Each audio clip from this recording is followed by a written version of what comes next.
Good afternoon, friends. Today we're going to be reading a book called Mumbet's Declaration of Independence. And if you remember the book we read about Henry and the Freedom Box, Mumbet is also an enslaved person who lived in America where we live today hundreds of years ago. And we're going to see how Mumbet is similar and different to Henry. Let's take a sneak peek of Mumbet's Declaration of Independence. Oh, here's Mumbet. Maybe this is her master, the white person who acts as if he owns her. I'm not sure who that is. Maybe another enslaved person. It could be her mom or her sister or her daughter. Oh, here's Mumbet. Oh.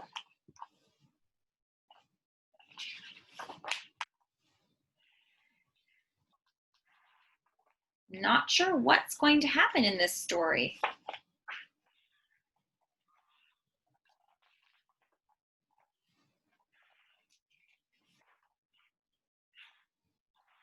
Since the story is called Mumbet's Declaration of Independence, maybe, I know independence means freedom, maybe Mumbet is going to try to become free.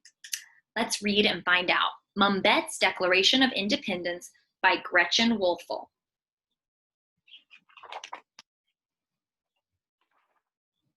Mumbet didn't have a last name because she was an enslaved person.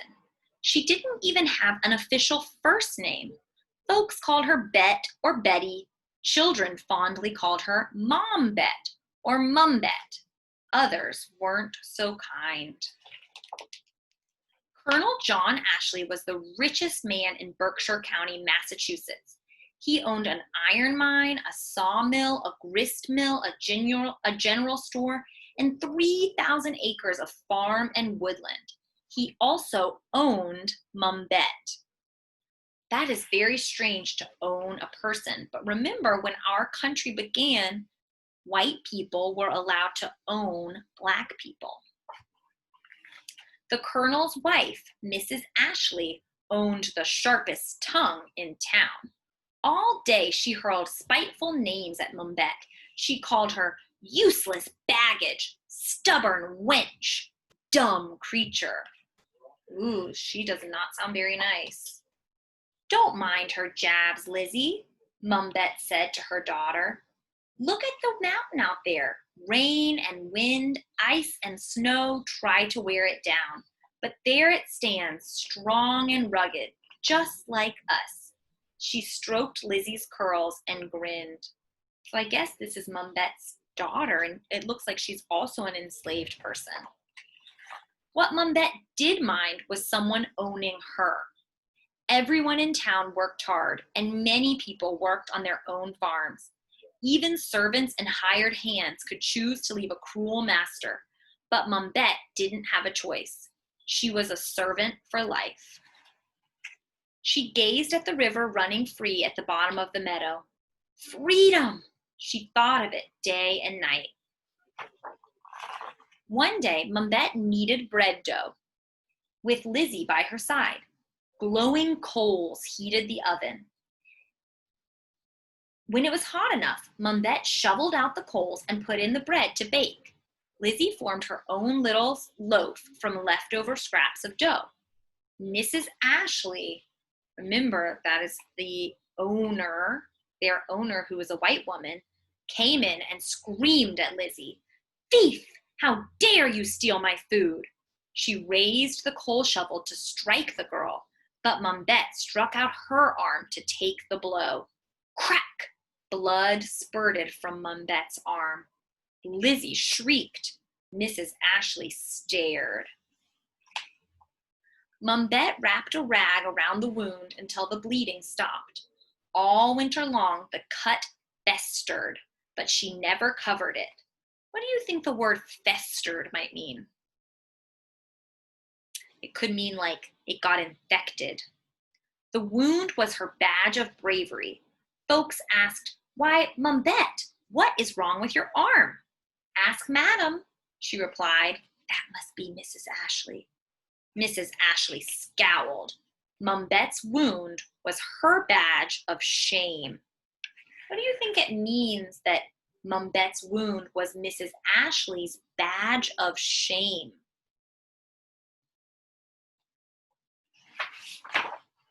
In spring, Mumbet watched the river break free of ice and flood the meadow. If only she could break free. If she could have 1 minute in her life just to say, I am free. Scrub that kettle, snapped Mrs. Ashley. Mumbet scrubbed and chuckled. Mrs. Ashley didn't own the river of thoughts that ran through Mumbet's head. So even when she has someone who owns her body, no one can own her mind. Others were thinking about freedom too. Americans didn't like the laws and taxes that England forced on them because our country used to be a part of England and we had to follow England's laws. Town leaders met in Colonel Ashley's study. Take the men some food and drink, ordered Mrs. Ashley. Voices rang out as Mumbet entered the room. The king means to take away our rights, one man shouted. Do I have rights? Wondered Mumbet. And remember, rights are the ability to do things. Like you have the right to be safe, and you have the right to say what you believe. He would make us slaves, cried another man. You wouldn't like that, thought Mumbet. Not one bit. Colonel Ashley turned to a young lawyer with fire in his eyes. Write this down, Mr. Sedgwick. Mankind in a state of nature are equal, free, and independent. Mumbet set down her tray. Wasn't she a part of mankind?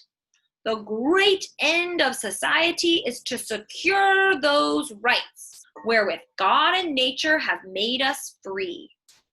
Free, her heart fluttered. How could she secure her freedom? What do you think she's going to do? Can you make a prediction? The town held a parade when the American colonies declared their independence from Britain. So America was no longer part of England. It was its own country. Then local men marched off to war for 7 long years to keep hold of that independence. We fought a war with England to say, we don't want to be part of England. We want to be our own country. Thwack, thwack, thwack. Mumbet pounded flax stalks until the fiber came free. If she could have 1 minute of freedom, she would be willing to die at the end of that minute. Thwack! Just to stand 1 minute on the earth as a free woman. Thwack! Mumbet would be free. But how? The town held a meeting to learn about the Massachusetts Constitution, the new law of the land. Mumbet slipped into the back of the hall. She couldn't see over the crowd, but she heard well enough. All men are born free and equal. Mumbet wrinkled her brow. Was this law meant for her? What do you think? Do you think they wrote the law for Mumbet and other Black people, African people at this time? Or do you think that they only meant white people are born free and equal? The next day, she picked up a shopping basket, but she walked past the store. Mumbet stopped at the crossroads. Perhaps her plan would fail and Mrs. Ashley would treat her worse than ever. She would take that chance. She would go to the young lawyer with fire in his eyes, Mr. Theodore Sedgwick. Mumbet, what are you doing here? He asked. Right then, she made her declaration of independence. I want to be free. I've got a right to be free. Mr. Sedgwick's eyebrows shot up. What gives you such a notion? The new Constitution says so. All people are born free and equal, Mumbet replied. I am not a dumb creature. I deserve my freedom. Mr. Sedgwick rubbed his chin.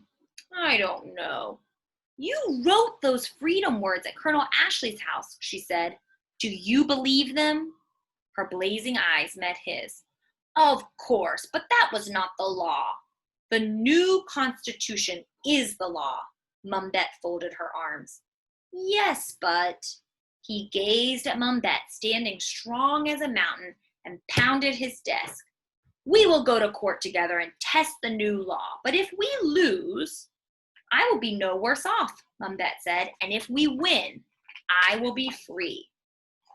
A few days later, a loud knock sent Mumbet to the front door.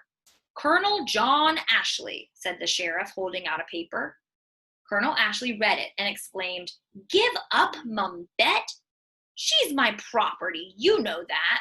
So it must have been a notice that says you have to give her up. You refuse? Asked the sheriff. Of course I do. Good day then, Colonel, said the sheriff. Mrs. Ashley slammed the door. Mumbet hid a smile. Her fight for freedom had begun. So let's do a little bit of retelling.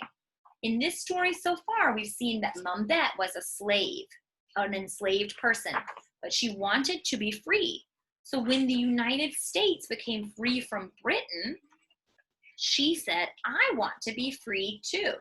And she got a lawyer to help her. And then she went to her owner and said, you need to let me be free. I'm a human being. Mumbet and Mr. Sedgwick entered the courthouse on a hot August day. The courthouse is where people go to get decisions made legally so that the law can make it so you can have a certain right. The room was crowded with their neighbors. Colonel Ashley argued that he had owned Mumbet for many years. She was his servant for life. Mr. Sedgwick argued that even though people owned slaves in Massachusetts, no law had ever made it legal. Now, the new Constitution made it illegal. Mumbet was not anyone's servant for life. The jury and judge thought it over and agreed. Mumbet was free, and so was Lizzie. I suppose I'll have to pay you wages now, snapped Mrs. Ashley. No, you won't, said Mumbet. I'm quitting your house forever. Mumbet returned to the courthouse one more time to choose 2 new names for herself. From that day on, she was Elizabeth Freeman, and for the rest of her long life, she lived free as a river and strong as a mountain. And friend, the author gives us a note that this was a true story. Elizabeth Freeman died in 1829. She was 85 years old. She was born an enslaved person, and she was a slave for 30 years. She couldn't read or write, but she fought for her own freedom. So friends, there are lots more books. This is a picture of the real Mumbet, if you want to see what she looked like. And if you want to learn more about Mumbet, you can look her up. Her name was Elizabeth Freeman. And I think this book makes me think of how many enslaved people, like Henry and Henry's Freedom Bucks and Mumbet, they fought for their own freedom. They knew that they deserved better than slavery, and they knew they deserved to be treated like the human beings that they were. I wonder how you can fight to help others have freedom today. Maybe you can think about that. Have a great afternoon, friends.